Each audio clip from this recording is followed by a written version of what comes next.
kalau kita ngomongin motivasi ya, motivasi untuk kuliah, motivasi untuk sekolah ya, motivasi untuk sekolah kuliah ke luar negeri gitu. Itu tahun 2014 gitu. Orang almarhum ayah saya bilang. Jadi waktu itu saya kebetulan pernah dibawa sama almarhum ayah ke luar negeri untuk ikut beliau conference. Pulang dari sana beliau bilang gitu. Ini nih sekarang mindset kamu harus berubah. Kalau mau keluar negeri nggak ada lagi minta uang sama ayah sama mama. Jadi kalau mau keluar negeri itu harus dengan ilmu, bukan dengan uang orang tua. Jadi itu beliau waktu itu emang udah plep, nggak ada lagi ceritanya mau keluar negeri dengan minta tiket sama beliau tuh nggak ada gitu.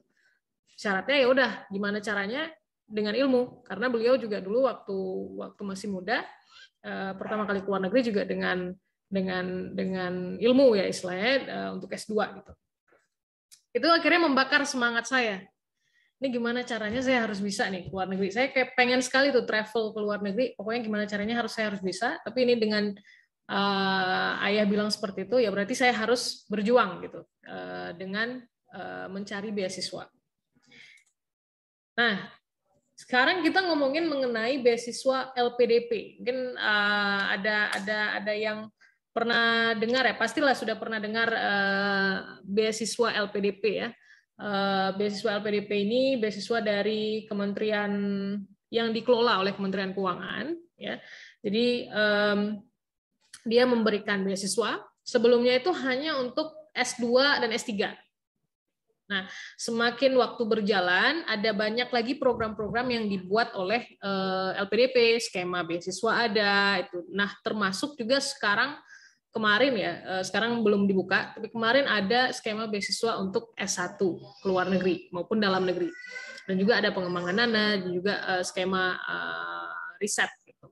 Jadi memang tujuannya itu adalah mempersiapkan, kalau untuk beasiswa itu mempersiapkan pemimpin dan profesional masa depan Indonesia melalui pembiayaan pendidikan.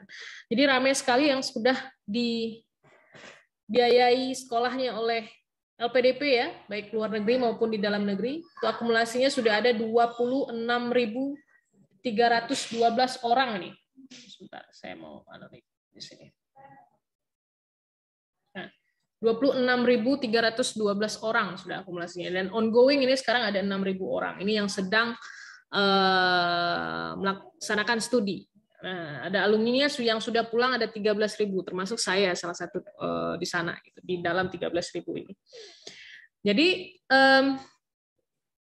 kesempatan untuk sekolah ke luar negeri itu sekarang bukan hanya mimpi gitu ya, bukan hanya mungkin nggak ya, mungkin karena ada beasiswa. Nah, tapi sekarang pertanyaannya adalah sejauh apa motivasi kita, keinginan kita yang kemudian kita realisasikan dengan usaha.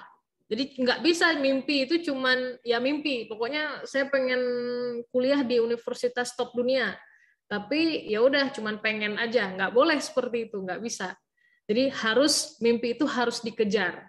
Nah, salah satu cara untuk mengejar mimpi itu, ini ada nih yang diberikan kesempatannya oleh LPDP. Kita kasih LPDP bilang kita akan kasih funding nih buat kamu gitu. Asalkan kamu tugasnya di sana belajar yang bagus, pulang mengabdi ke Indonesia gitu. Mengabdi ini dalam artian ya berarti bisa memberikan sesuatu lah kepada Indonesia, baik itu sebagai pengusaha, sebagai guru, apapun itu tidak masalah. Yang penting kita memberikan kontribusi ke Indonesia sekecil apapun itu. Nah itu. Jadi, ternyata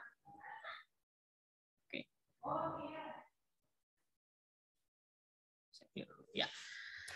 Untuk S1 nih, untuk beasiswa S1 nih buat adik-adik yang ingin melanjutkan kuliahnya insya Allah tahun depan. Untuk timeline-nya kita belum tahu kapan dibuka. Ya. Tanggalnya, bulannya kita belum tahu. Tapi ini adalah skema beasiswa yang sudah dibuka di batch LPDP bulan Juni yang lalu. Gitu. Tapi untuk kali ini untuk sekarang masih tutup. Gitu ya. Ini yang sudah dibuka untuk bulan Juni yang lalu. Ada namanya beasiswa prestasi talenta. Nah, jadi ini sasarannya adalah buat yang satu yang pemenang lomba, kompetisi, festival tingkat nasional dan internasional yang diselenggarakan atau difasilitasi oleh Pusat Prestasi Nasional, Kementerian Pendidikan dan Kebudayaan untuk program S1, S2 dalam negeri maupun luar negeri. Jadi maksudnya buat teman-teman, buat adik-adik yang sudah punya sertifikat Olimpiade misalnya ya, ataupun lomba tingkat nasional, festival tingkat internasional, nasional, nah itu bisa sekali nih untuk apply beasiswa prestasi talenta. Jadi dia bisa ada meliputi 4 bidang pengembangan talenta. Di sini ada science, research, and technology, dan teknologi, seni, budaya, dan literasi, dan juga vokasi dan kewirausahaan, dan juga olahraga dan kebugaran jasmani. Selain itu juga bisa peraih medali penghargaan untuk pemenang pada ajang talenta internasional yang tidak dilaksanakan atau tidak difasilitasi langsung oleh Kemendikbud, itu bisa juga.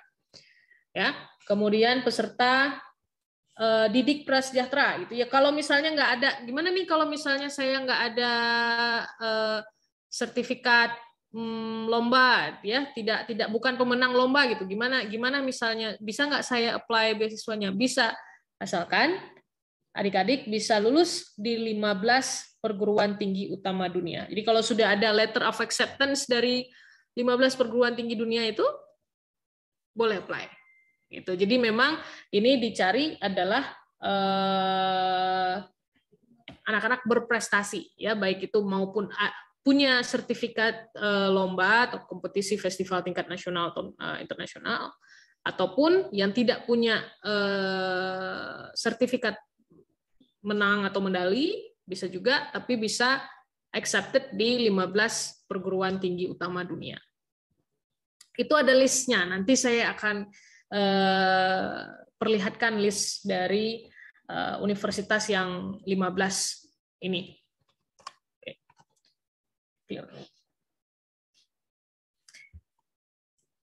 Nah, jadi yang diberikan itu untuk jenjang apa? Untuk jenjang S1 dalam negeri dengan masa belajar paling lama 4 tahun.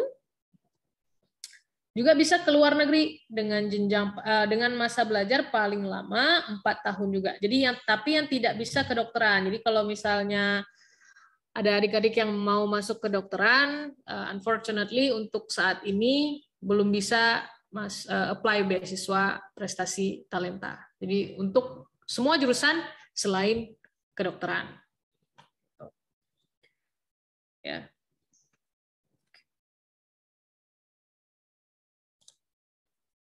Nah, apa-apa aja sih yang dikasih kalau misalnya kita dapat beasiswa? Banyak sekali benefits-nya. Yang pertama ada, kalau untuk mengenai biaya ya, dana pendidikan, itu diberikan dana pendaftaran, dana SPP, tunjangan buku. Karena otomatis kalau kita sekolah itu kan banyak ya buku yang mau kita beli gitu. Nah, itu dapat juga tunjangan buku, nanti berapa juta misalnya gitu. Ini kalau dalam negeri, rate-nya itu berbeda dengan luar negeri. Kemudian nanti adik-adik nanti pasti akan melakukan penelitian skripsi.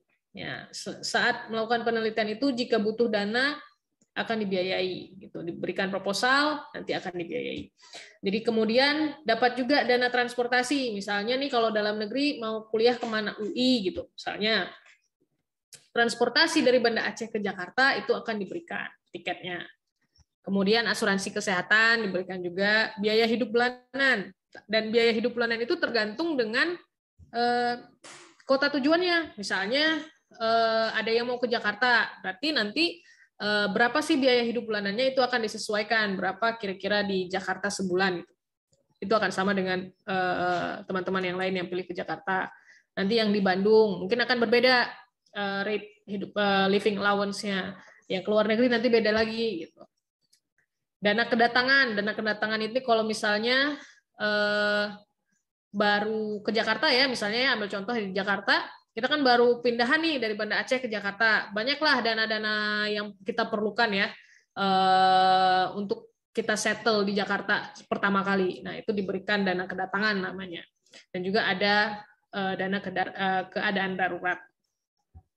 Untuk penerima beasiswa disabilitas juga diberikan pendamping ya, biaya pendukung untuk pendamping. Tuh. Termasuk di situ ada dana transportasi, asuransi kesehatan, dan juga living allowance untuk beliau, untuk pendampingnya, dan juga biaya pendukung lainnya yang kemudian nanti akan disetujui oleh LPDP.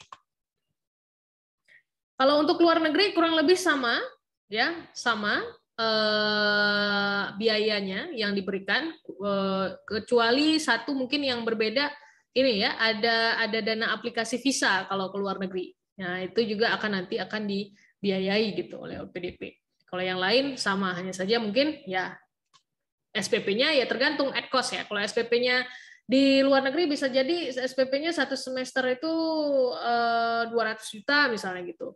Nah, itu juga at cost, berapapun beasiswa SPP-nya ya akan dibayar gitu langsung sama LPDP. Jadi LPDP akan langsung membayar ke universitasnya. Jadi nggak lewat kita, nggak dikasih uang. Oke, kasih uang ke kita yang bayar sendiri, nggak. Kita tinggal kasih invoice-nya ke LPDP atau kita upload ke website monitoringnya, nanti LPDP akan membayarkan SPP-nya langsung ke universitas gitu. Biaya hidup juga akan diberikan sesuai dengan rate. Kalau misalnya di New Zealand berapa, di London berapa, di Amerika berapa, itu tergantung, beda-beda rate-nya. Jadi nanti biasanya bisa jadi dikirimkan per 3 bulan. 3 bulan sekali. Nah, 3 bulan sekali, terus tiba-tiba jadi orang kaya ya, langsung dapat duit sekalian banyak gitu. Nah, itu juga di situ juga harus manajemen ya, money manajemennya harus bagus gitu, karena diberikan living allowance-nya 3 bulan sekali. Sama dalam negeri, luar negeri. Nah, itu kadang-kadang kalau kita lihat tiba-tiba lihat buku rekening kalap gitu. Ini kok udah masuk 3, padahal untuk 3 bulan, habis dalam 1 bulan akan bahaya. Nah, itu jadi ada juga ini ya, dana yang diberikan oleh LPDP untuk baik luar negeri maupun dalam negeri.